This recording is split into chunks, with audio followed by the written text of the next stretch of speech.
What's going on, everybody? You are watching the Bulls Report by Chat Sports. My name is Patrick Siepman, and after the shocking 3-0 start for our Chicago Bulls, I want to dive into 5 players who have really impressed me so far this season. But let me start off by asking you guys this. I can't believe I'm asking you this in the first place, but what say you on this one? Will the Chicago Bulls end up making the playoffs? We're not talking play-in, we're talking playoffs to start today's show. So go down in the comment section. Give me a Y for yes. Give me an N for no if you guys think the Chicago Bulls will be in the playoffs. All right, so number one, in terms of guys that are absolutely hooping and playing some good ball for this basketball team to start the season, and number one's going to be Tre Jones here. Tre Jones has been absolutely fantastic, and averaging 13 points a game. He's obviously an elite playmaker. He's an elite just ball handler and beating guys off the dribble. He gets the defense in rotation at a super, super high level. He's been obviously knocking down the three-point shot at a high clip so far this season, shooting 57.1%, but averaging 8.3 assists per game.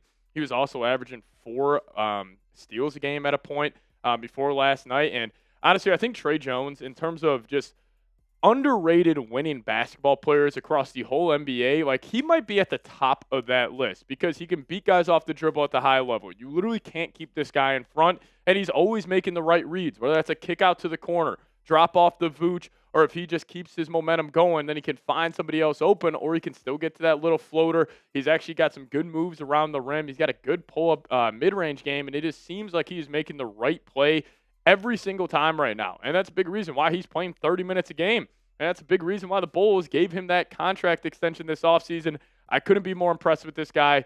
As much as I ridicule this Bulls front office, getting Tre Jones back in that Zach LaVine deal, where I think Zach LaVine is the complete opposite of a winning basketball player, I thought that was an absolute steal. Plus, you're able to get your protections off that one Portland Trailblazers pick.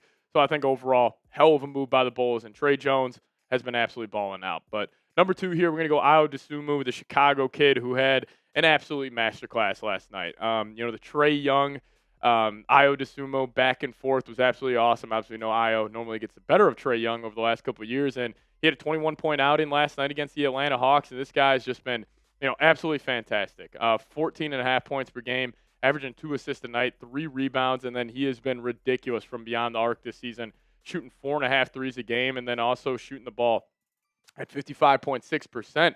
And I love the combination of Tre Jones and Ayo Dosunmu. Like, when those guys are out there, like, I think it's one of the most elite, backcourts you can have coming off the bench. Obviously, Tre Jones has been starting, but when they are running with the second unit, like, that combination those two have is deadly because Tre Jones being that primary ball handler who can also play off ball at a high level, and then Ayo being one of the best transition players in the NBA, like, he has been fantastic. And it's always funny when you go back, and this is Ayo's 6th year in the NBA. It's like 1 year he's shooting 40% from 3, next year he's shooting 30, then it's back up to 40, then it's back down to 30, and now this year, he is shooting the three-point ball at an extremely, extremely high clip. Now, will we be able to maintain that? Probably not. If he does, he's going to have one of the best three-point shooting seasons in NBA history, but he's elite from the corner. He's elite also at just using that one quick first step. Like, he's not a big bag guy where he's just kind of simplifying his moves, one dribble rip-throughs, just playing within his own self, very self-aware basketball player as well. So the backcourt for the Bulls, Tre Jones, Ayo Dosunmu, they've been fantastic. Then also another guy in the backcourt, starting point guard. And I'll say this right now, best player on the Bulls, Josh Giddey. Now, I was pretty critical of this Josh Giddey extension this offseason, but he has been absolutely fantastic. His numbers are great. Averaging almost 20 points a game, 6.3 assists, 8.7 boards a night, shooting the ball extremely effective so far this season, 41.7% from the field, and he's also been pretty efficient from the field as well. But just generating open shots for his teammates, always making the right read. Like, he's pretty much just like a juiced-up version of Tre Jones. And, I'll admit, I was probably completely wrong about this contract. 3 for 75 for Josh Giddey. If he's putting up those numbers, it's an absolute steal. And he's living up to the contract he signed this offseason. So I will give credit to him. He's also still very young. 23 years old. He has still so much room to grow in the NBA. It's just going to come down to Giddey.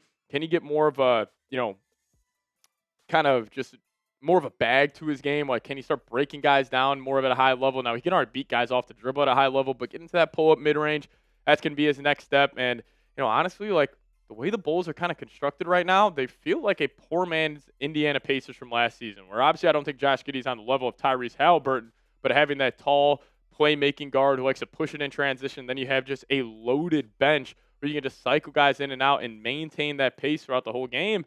Like, that's probably the biggest reason why the Bulls are 3-0 right now is because of Josh Giddey and that bench unit playing some great hoops for Chicago. But you guys let me know.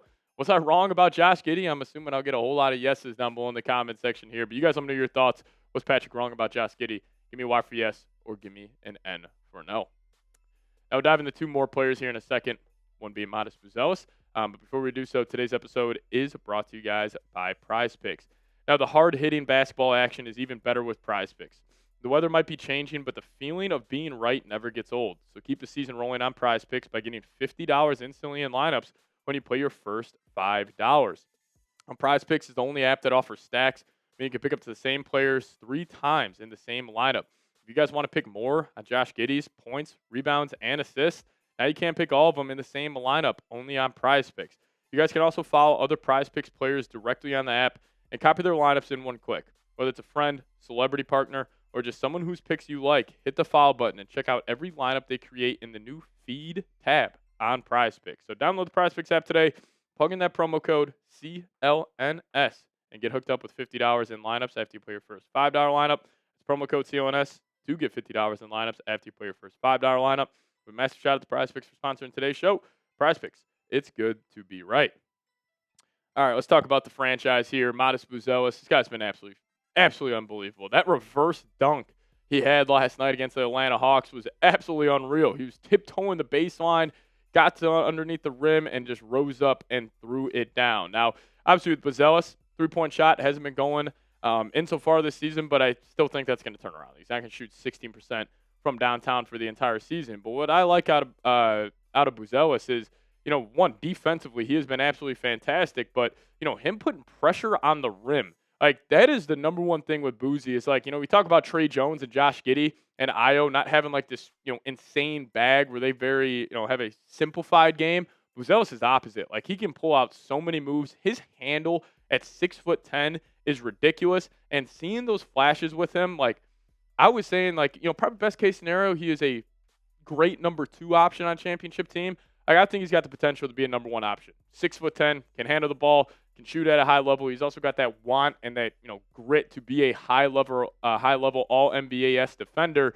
And he is really right now with this Bulls team. Like, I feel like he's the glue. Like, he's the thing that is that connecting piece defensively, offensively, great in transition. And I couldn't be happier with that pick of Modest Buzelis. Still can't believe he fell to pick number 11 in a terrible draft class. So shout out to the Bulls front office for getting that one right. And even though this pains me to say it, big fella, Nikola Vucevic, the guy's been pretty dang good. I will say, like, he had 9 assists last night. I like him being a playmaker coming off those pick and rolls where, 2 guards or 2 defenders will go to the ball handle, they drop it off the Vooch, and he's playing 4-on-3 downhill. Now, obviously, he has been way better defensively this season, but I still think, overall, he's a net negative on that side of the floor. But at least he's showing some fight. He's showing some want to play better defense. Now, the difference between, like, Vooch being a huge positive out there on the basketball court compared to a negative is if he's hitting this 3 ball. Now, obviously, he's been hitting it so far this season. Last night, he was 1 for 4, so still, somewhat of a positive out there. But I still think the Bulls at the end of the day will end up trading Nikola Vucevic. So I'll say this to Vooch, keep up in that trade value. Because if you could somehow, play some good basketball up until the deadline and the Bulls get a first-round pick for him, I mean, I will say, Nikola Vucevic, you did your job here in Chicago. But he's playing some good hoops. And, overall, I don't think this Bulls team is, going to go on a run whatsoever this season. But at least they're playing an entertaining brand of basketball. And it's at least like you see their vision. Even though they're still a rebuilding young team, like you see what they're trying to accomplish. Have a deep bench, get a playmaker in Josh Giddey and Tre Jones who can get these young athletic wings the ball in transition. Even a guy like Patrick Williams had a great game yesterday. So overall, very, very happy with the start of the season. But I'll ask you guys this. Will the Bulls end up trading Nikola Vucevic this season? Give me a Y for yes. Give me an N for no. You guys let me know your thoughts down below in the comments section. And we'll get on out of here. See y'all next time. Go Bulls.